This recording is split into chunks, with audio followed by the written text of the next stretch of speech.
아멘. 주님을 사랑합니다. 이 창세기 라비스타디를 이상수 형제님이 1974년에 시작하셨습니다. 50년이 지났죠. 창세기는 주님의 회복 안에서 성도들이 가장 많이 추구하는 책이고요. 누구나 아는 책입니다. 그러다 보니까 이게 교통하는 제 입장에서는 사실 쉽지가 않아요. 뭐 새로운 것이 이렇게 없죠. 그러나 그럼에도 불구하고 창세기를 하는 이유는 이게 하나의 복음의 새신자들을 위해서는 복음의 기초가 되겠다는 생각이 들기 때문에 또 시작하게 되었습니다. 그래서 칠판에 오늘은 이렇게 창조의 조감도라고 할까요? 지난주에 한 것도 있고 또 새로운 것이 있는데 첫째 날 전이네, 그죠? 하나님이 원초에 창조하셨고 사탄의 배역으로 인해서 심판하셨고 하나님이 그 결과 땅입니다. 성경에는 분명히 땅이라고 되어 있습니다. 땅이 네 가지 상태에 빠지게 되었죠. 그게 무엇입니까? 첫째, 황폐해졌습니다. 둘째는 공허해졌죠. 세 번째는 어둠이 꽉 덮였습니다. 네 번째는 물에 잠겼습니다. 그리고 이 땅이 성경은 분명히 땅이라고 말하고 있습니다. 하나님은 땅을 관심하시죠. 땅이 이렇게 물에 잠기게 되었습니다. 이것을 지난주에도 말씀드렸지만 우리의 영적인 체험에 둔다면 이것은 십자가의 체험이라고 말할 수가 있습니다. 십자가는 모든 것을 끝냅니다. 그죠? 좋은 것이든 나쁜 것이든 하나님께 속하지 않은 모든 것을 죽음으로 심판하는 게 십자가입니다. 그래서 십자가는 모든 것을 끝냈습니다. 그리고는 물에 잠겼죠. 침례, 그것을 장사 지내게 되었습니다. 자, 이 창조와 재창조에 대한 것은 오늘날 근본주의 신학의 기독교 안에서 창조와 재창조는 하나의 학설이다 이래요. 하나의 학설이다. 학자들도 이 내용을 알아요. 이것은 하나의 여러 가지 학설 중에 하나다 이라거든요. 자, 그러면 그들은 설명해야 됩니다. 그렇다면 학교 다닐 때 배운 고생대, 중생대, 주라기, 백악기라는 공룡이 살고 큰 맘모스가 살던 이 시대와 아담이 창조된 BC 4000년의 이 시차를 어떻게 여러분들이 설명하겠습니까? 얘기할 때 설명할 수 있어야 해요. 근데 설명하지 못합니다. 그리고는 이것은 그냥 신앙이다. 뭔가 우리가 하나님 믿는 것을 과학으로 다 설명할 수는 없지만 하나의 비과학적인 영역으로 두어버리는 것입니다. 그래서 사실은 이렇습니다. 형제자매님들. 성경 안에는 요소마다 수많은 학설들이 있습니다. 창세기만 해도 그렇죠. 어떤 성경 구절, 중요 구절에 대해서는 수많은 해석과 학설들이 존재해요. 근데 그들이 다 틀린 말이 아니에요. 그럼 이제 어떤 것이 맞노? 이런 문제에 도달하게 되겠죠. 그럼 여기서 뭐가 있어야 됩니까? 온 성경을 관통하는 이상이 있어야 돼요. 그렇지 않으면 어떤 문제가 생기느냐? 내가 어떤 해석과 어떤 학설을 고수하면서 그 가르침으로 인한 하나의 종파가 생기게 됩니다. 하나의 분열이 생기게 되죠. 우리가 전혀 성경적이지 않은 그런 다른 가르침들은 말할 것도 없고요. 많은 성경적인 것들을 통하여 많은 종파와 분열들이 생기게 되었죠. 그래서 우리에게는 반드시 이 모든 성경을 관통하는 하나님의 경륜이라는 이상이 있어야 돼요. 이 이상이 있으면 어떻게 됩니까? 이 여러 학설 가운데 창세기에서 이걸 까만 빨간 거를 너무 남용하지 않고 여러 학설 가운데 창세기에서 우리는 이것을 선택합니다. 그 다음에 여기 올 때 이것을 선택하죠.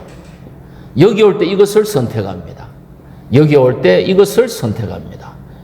계시록이죠. 새 예루살렘으로 귀결되는, 뭔가 하나님의 경륜에 이상이 있어야 우리가 성경을 올바르게 해석할 수가 있습니다. 그런데 미안하게도, 유감스럽게도 기독교 생활을 수십 년 나가 교회 안에 들어왔어요. 들어와서는 교회 안에는 진리도 있고 생명도 있고 복음도 있고 교회도 있고 왕국도 있죠. 그런데 교회 안에 들어와 보니까 이거 아니야. 다시 뭡니까? 어떤 가르침으로 되돌아갑니다. 어떤 개인적인 체험으로 되돌아가서 교회를 떠납니다. 왜 그렇습니까? 그 사람 안에 성경을 관통하는 하나님의 경륜에 대한 이상이 부족하기 때문에 부분적인 거에 매혹되는 거예요. 참 이것은 비극적인 상황이라고 말할 수가 있습니다. 그래서 우리 사랑하는 형제 자매님들은 반드시 하나님의 경륜의 이상을 가지고 창세기를 대하셔야 합니다. 됐습니까? 자, 첫째 날로 들어가 봅시다. 첫째 날, 십자가의 역사 후에 하나님의 영이 수면을 운행하시고 하나님께서 말씀하셨습니다. 빛이 있어라. 빛이 있었죠. 그 다음에 어둠과 빛을 나누고 빛을 낮이라 하고 어둠을 밤이라 했죠. 이게 뭡니까? 거듭남의 체험이에요. 이게 우리 안에 빛이 임하고 말씀이 임할 때 여기에 거듭남의 체험이 따라오게 됩니다. 거듭남. 십자가 다음에 거듭남. 자, 그리고 또 한 가지. 빛이 뭐를 가져왔나요? 빛이 있으라 하니까 이 어둠에 덮여있던 땅이 빛과 어둠으로 나누어졌죠. 빛이 있을 때 분별의 역사가 옵니다. 반드시 분별의 역사는요, 빛이 있어야 됩니다. 빛에 근거하지 않은 분별의 역사는 잘못된 거예요. 빛에 근거해야 돼요. 이 빛에 근거할 때에 분별의 역사가 일어납니다. 그 다음 뭡니까? 보면 그리하여 이것이 낮이 되고 밤이 되었는데 저녁이도 아침에 하루였다 이랬죠. 하루의 원칙은 뭡니까? 하루의 원칙은 뭐예요? 주님이 하루의 원칙을 세웠어요. 창세기에서 처음으로. 하루라는 것의 영적인 원칙은 뭡니까? 빛에 근거하는 거예요. 저녁이 되고 아침이 되니 이는 첫째 날이라. 하루라는 것의 원칙은 빛에 근거하는 거예요. 만약 오늘 형제자매님들이 주님을 누렸는데 하루 종일 내 안에 빛이 없어. 그 사람의 하루는 실패입니다. 내 안에 하루 종일 빛에 의해 산 게 없어. 그 사람 하루는 개수되지 못해요. 우리 이제 먼 지체에 초상이 나가지고 경기도까지 올라가면서 이정식 형제님이 그러셨어요. 이 시간은 우리가 하늘에 개수되었다. 맞지 않습니까? 우리의 몸을 들였고 몸이 들었을 때 지체들이 교통하고 그 가운데서 말씀을 나누고 올라가는 내내 교통했어요. 안에 빛이 있어요. 그 하루가 올바르게 개수된 것이죠. 몸이 들여졌고 생각이 새로워졌고 영이 불탔죠. 그 하루가 개수된 것입니다. 그래서 우리의 하루는 반드시 우리의 분별은 빛에 근거합니다. 우리의 하루는 빛에 근거합니다. 그래서 오늘 내 안에 빛이 없다. 그 사람 10년, 20년 해도 세월을 개수되지 못했어요. 자, 우리 이거 두렵고 떨림으로 우리가 이것을 하루라는 것의 소중함을 깨달아야 합니다. 그죠? 요즘 사람들은 후회를 안 해요. 왜? 옛날에 저는 저도 후회는 안 했어요. 왜? 열심히 살았으니까. 염려는 많았어요. 앞에. 우리 아들 기르고 우리 참 앞으로 살아야 되는 염려가 학생 때부터 있더라고 이래. 그런데 이제 요즘 사람들은 워낙 말초적인 쾌락을 자극하는 게 많으니까 지난 일을 별로 생각 안 해요. 염려 안 해요. 후회 안 해요. 미래 일도 그렇게 염려 안 하는 것 같아요. 그래서 이거는 잘못되었습니다. 그리스도인은 반드시 Give us our daily bread. 오늘 우리에게 일용할 양식을 주옵시고. 이게 뭡니까? 우리의 먹는 것까지도 주님을 의지해야 되죠. 너희들이 무엇을 하든지 먹든지 마시든지 모든 것을 하나님의 영광을 위해 하라라는 말은 가장 기본적인 먹는 거에 있어서도 주님을 의지해야 됩니다. 그죠? 이 빛을 의지해야 되는 것이죠. 그래서 우리의 하루가 반드시 빛에 근거해야 되는 것입니다. 예, 여기에서 실패하면 우리 안 됩니다. 두 번째로 넘어가겠습니다. 자, 이틀째 가니까 창공이 생겼어요.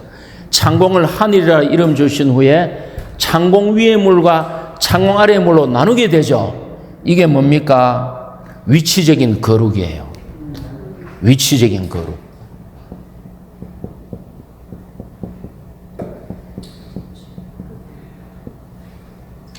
자, 형제자매들 한번 보십시오. 이상하게 물이라는 것은 사망입니다. 그죠? 물이라는 것은 사망이에요. 그런데 하늘이 생기고 창공 위의 물과 창공 아래 물이 나누어질 때 이 창공 위의 물이 소금물일까요? 소금물이 아닐까요? 창공 위의 물이 소금물일까요? 소금물이 아닐까요? 소금물이 아니죠. 소금물 같으면 공기 중에 못 떠 있어요. 그죠? 그럼 이게 뭡니까? 죽음의 물이지만 위치적으로 거룩해질 때 공중의 창공 위의 물은 만물을 생육하는 은혜의 비가 된다. 됐습니까? 창세기 2장 5절 같이 찾았으면 읽어보겠습니다.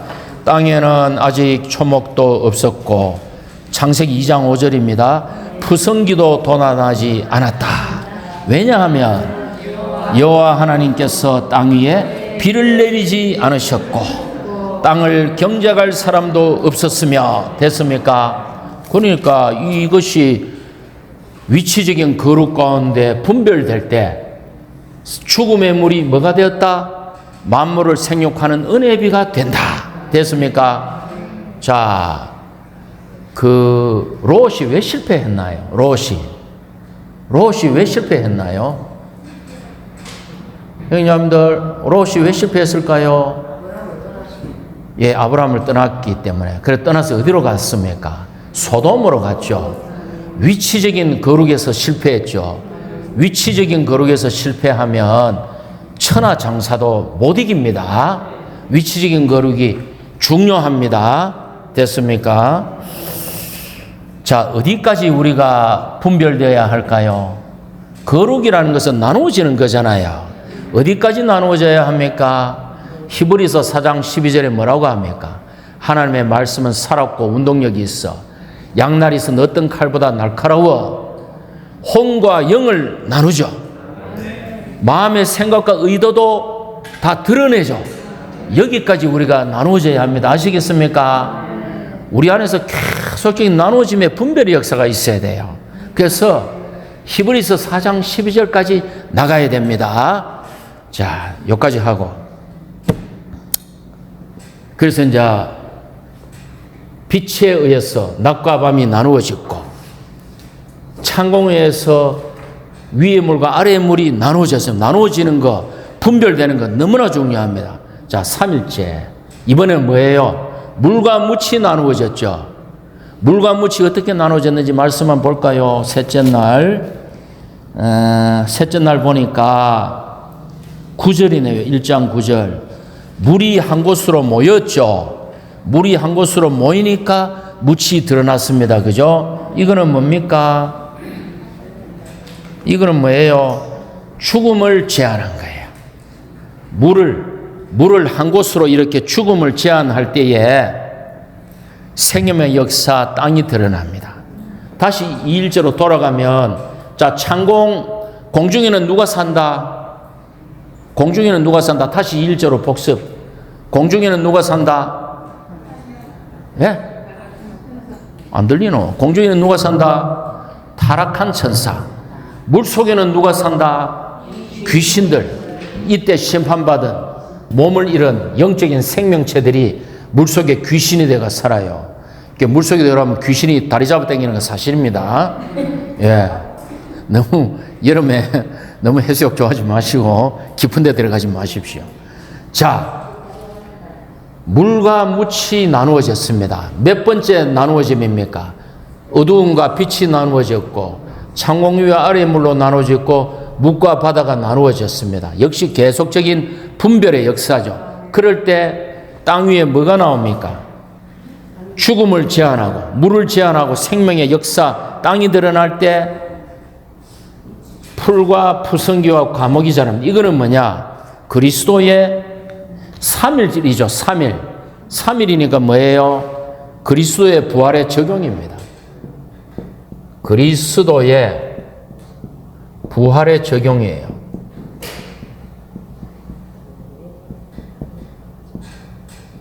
왜 적용이라고 했느냐? 여기 보십시오. 십자가 후에 주님이 부활하셨기 때문에 우리가 거듭났잖아요. 맞습니까? 그러니까 여기서 이것은 그리스도의 부활이 우리에게 지금 적용되는 면을 제가 얘기하는 거예요. 그리스도가 여기서 부활했다는 의미가 아니고, 근데 성경이라는 것은 이렇게 우리가 논리적으로 딱딱 설명은 못 합니다.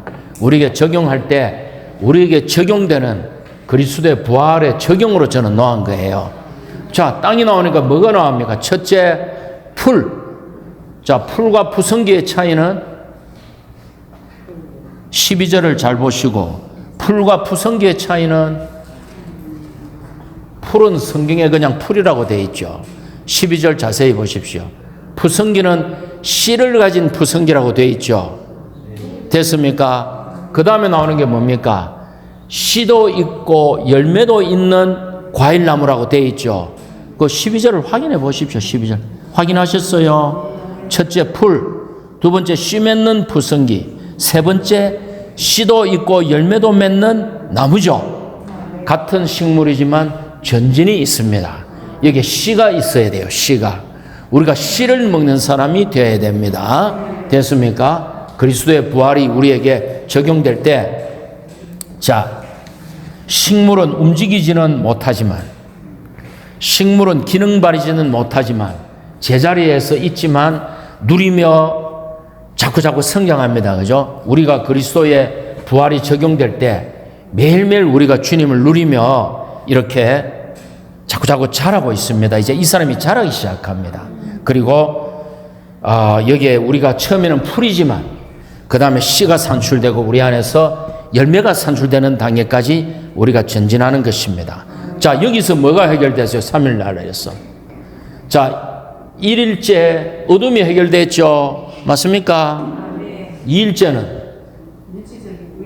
예, 위치적인 거룩이니까 뭐 하여튼 잘 모르겠네. 3일째는 이제 묻이 나왔으니까 물에 잠긴 게 해결이 됐죠. 이 심판의 결과가 하나하나 생명으로 전환하죠. 죽음 없이는 생명이 없네. 잘 아시네요. 죽음 없이는 생명이 없네. 왜 사도 바울이 나는 날마다 죽는다 그랬어요? 고린도전서 15장 31절에서 사도 바울이 나는 날마다 죽노라. 왜 그랬어요? 날마다 죽었기 때문에 날마다 열매 맺은 거예요. 우리가 왜 열매가 없어요? 안 죽어서 그래요. 전부터가 안 죽어서 그래요. 우리 자매가 한마디 하면 왁 벌떼같이 달라들고 안 죽으니까 열매가 부족한 거예요. 바울은 날마다 죽었기 때문에 날마다 열매 맺은 거예요. 됐습니까? 죽음이 사망이 생명으로 지금 바뀌고 있죠. 자, 4일째로 들어갑니다. 해, 달, 별이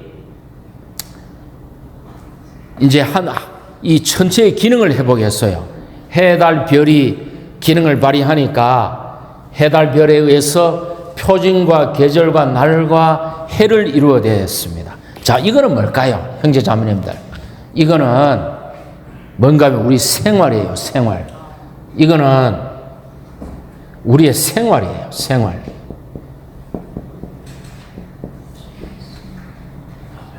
우리의 하나님 사람의 생활입니다. 자, 보십시오. 첫째 날의 빛에 의해서 거듭났죠. 맞습니까? 아멘 해보십시오. 첫째 날의 빛에 의해서 거듭났죠. 넷째 날의 해, 달, 별의 빛에 의해서 우리는 통제되며 생활하게 됩니다. 이것은 우리를 자라게 하는 거예요. 됐습니까? 첫째 날의 빛이 임할 때 거듭났지만 해, 달, 별에 의한 규칙적인 생활은 우리를 자라게 하는 거예요. 반드시 강하고 규칙적인 빛이 필요합니다. 자, 날은 뭘까요? 날. 하루죠. 하루는 거룩한 생활 방식으로 우리가 살아야 됩니다. 하나님 사람의 생활이 견고하게 하루하루 반복되는 거예요. 아침마다 부흥되고, 자, 아침에 부흥 안 되면 하루가 날아가는 거죠. 아침마다 부흥되고. 자, 고린도후서 4장 16절, 어제 오늘의 양식 아침봉이 나왔습니다. 그러므로 우리는 낙심하지 않습니다. 우리의 겉사람은 썩어가고 있지만 우리의 속사람은 나날이 새로워지고 있습니다. 나날이가 데이 바이 데이, 매일매일. 자, 속사람이 매일매일 어떻게 새로워집니까? 매일 아침 부흥을 해야 되는 거예요. 매일 아침 부흥을 해야 매일 새로워지는 거예요. 오늘 아침 부흥을 안 하면 오늘 새로워지지 않아요. 생활입니다. 생활. 아침에 부흥해야 돼요. 그 다음 예레미야 애가 아까 찬송 불렀죠. 3장 23절, 이것이 아침마다 새로우니 주의 긍휼이 크도소이다. 주님의 긍휼로 우리가 진멸되지 않아야 했습니다. 이것을 생각해 보니 이것이 아침마다 새로운 중, 주님의 신실은 크기도 하십니다. 아침마다 부흥됐기 때문에 그 낙심된 상황에서 새로워질 수 있었다. 됐습니까? 베드로전서 1장 15절. 베드로가 우리에게 베드로가 얼마나 귀한 사도인가 하면은 베드로전서 1장 15절에서 이렇게 말합니다. 여러분을 부르신 거룩하신 분을 따라 여러분 자신도 모든 생활 방식에서 거룩하게 되십시오. 생활 방식이 뒷받침되지 않으면 절대로 우리는 잘하지 못합니다. 그게 바로 날이에요, 날. 자, 두 번째. 그러면 이제 계절이 뭐예요? 계절이 뭐다? 봄, 여름, 가을, 겨울, 추나 추동, 생장, 수장이죠. 봄에는 태어나고, 여름에는 쫙 자라고, 생장, 가을에는 수, 거두고, 겨울에는 저장한다 한 장, 저장한다, 생장, 수장. 우리가 영적인 봄에는 자라야 되고, 영적인 여름에는 기능을 열매 맺어야 되고, 영적인 가을에는 열매를 거둬야 되고, 영적인 겨울에는 뭔가 안식하면서 주님 앞에 외적인 활동은 없지만 안에서 주님과 깊은 다루심과 처리를 받아야 되죠. 그게 계절입니다. 됐습니까? 그러면 해는 그것이 이루어져서 해가 되죠. 그럼 표징은 뭐예요? 표징은 해가 동에서 떠서 서로 지는 게 표징이에요. 아, 해가 동에서 떠서 서로 지는구나.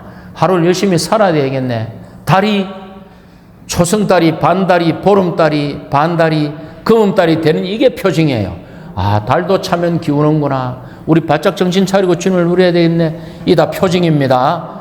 아, 뭐 Thanksgiving Day, 추수감사절, 이때는 주님 다 표징이죠. 됐습니까? 그래서 4일날은 우리의 생활입니다. 너무나 중요합니다. 자, 그러면 4일날 올 때에 어둠이 보십시오. 어둠이 첫째 날 해결됐다 했죠. 4일날 오면 우리의 내적인 주관적인 어둠이 완전히 해결됩니다.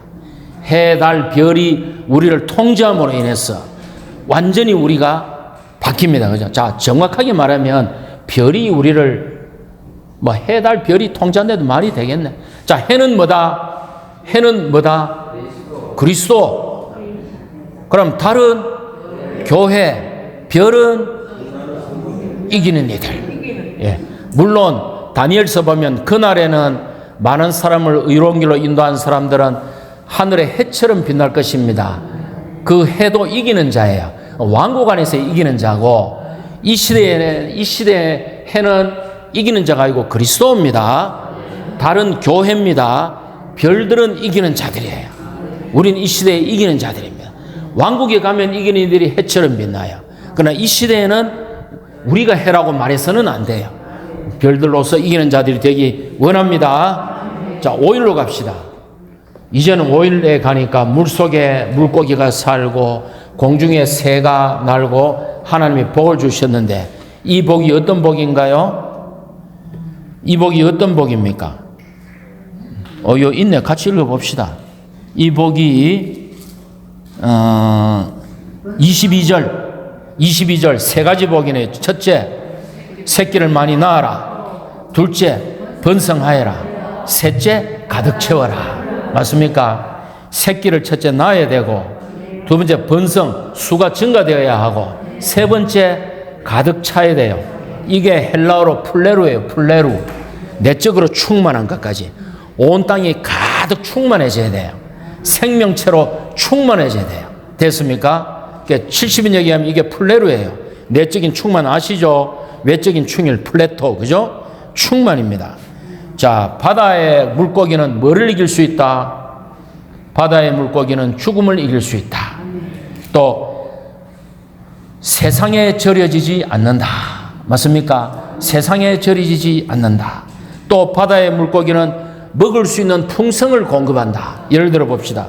요한복음 6장 9절에 여러분에게 먹을 것이 있습니까? 광야에서 5,000명이, 남자만 5,000명이 있는데 여기 한 아이가 보리떡 5개와 물고기 2마리를 가지고 있습니다.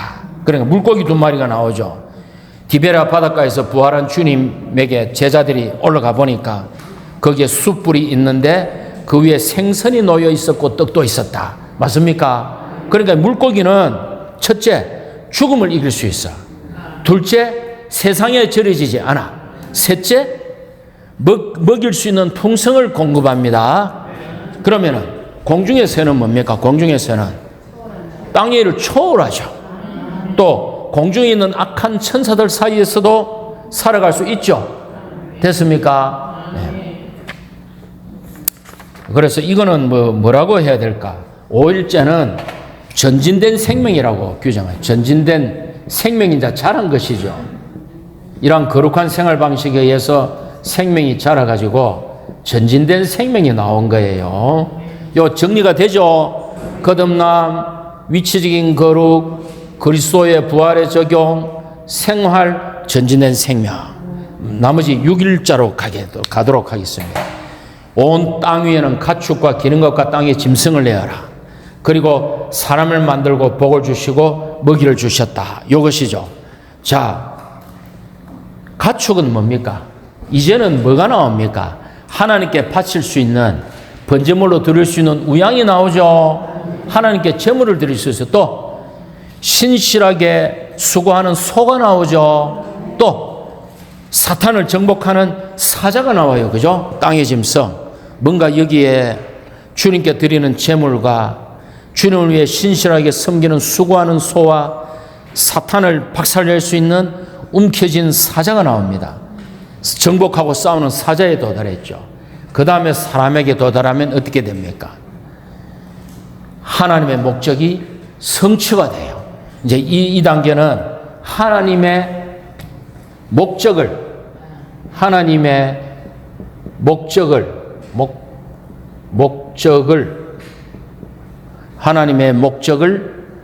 이루는 생명. 그러니까 이제 생명의 관점에서 한번 제가 적어 본 것입니다. 사람에게 올 때는 하나님의 목적이 이루어져요. 자, 여기에 오면은, 여기에 올 때에 황폐함과 공허함이 완전히 해결되어 버렸습니다. 맞습니까? 어둠도 완전히 해결되었어요. 물의 잠김도 완전히 해결되어 버렸어요. 모든 죽음의 결과, 모든 생명이 충만해졌어요. 자, 사람을 봅시다. 사람에게 복을 준 거 22절로, 22절이 아니고요.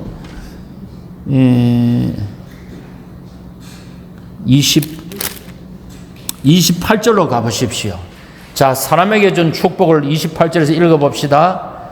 하나님께서 그들에게 복을 주시며 말씀하셨다. 자녀를 많이 낳고 번성하여 땅을 가득 채우고. 자, 여기까지는 뭐랑 똑같아요? 물고기와 새와 똑같죠? 맞습니까? 근데 그 다음에 나오는 게 뭐예요? 정복하라, 통치하라죠. 그러니까 이게 뭡니까? 사람을 통해서 하나님의 갈망이 이루어지는데 이것은 무엇에 의해서? 아니, 다시 28절에 자녀를 많이 낳고 번성하고 채우고 정복하고 통치하면 뜻이 이루어지는 거잖아요. 이 통치가 어떻게 뭐로 이루어지냐고. 출발점이 낳고니까 생명에 의해서 하나님의 뜻과 목적이 이루어진다 이 말입니다. 됐습니까? 생명에 의해서. 성경을 설명할 수 있어야 되죠. 낳고 나서 통치까지 도달했으니까 하나님의 갈망은 생명에 의해서 완전히 이루어진다. 그래서 하나님의 목적을 이루는 생명이라는 이유를 붙인 이유가 이것이다. 됐습니까? 자, 그러면 7일째는 안 적었지만 7일째는 어떻게 되나요? 하나님은 안식하시고 사람은 안식 가운데 수고하는 거예요. 하나님은 안식하시고 사람은 안식 가운데 수고하는 거예요. 왜? 1장 26절에 28절에 정복하고 통치하라 했잖아요. 활동이 있잖아요. 그러나 안식 안에서 봉사하는 것입니다. 됐습니까? 이것은 뭐의 그림이다? 7일째는 천년왕국의 그림이에요. 천년왕국에서 우리는 안식하면서 다스릴 것입니다. 제사장으로 섬기면서 안식하며 다스립니다. 자, 그렇게 해서 오늘 창세기 1장을 창세기 1장 때문에 제가 일주일을 내내 고민했어요. 이거 다 아는 얘기를 하려니까 힘들더라고. 오늘 이걸로 창세기 1장을 마무리하도록 하겠습니다. 아멘.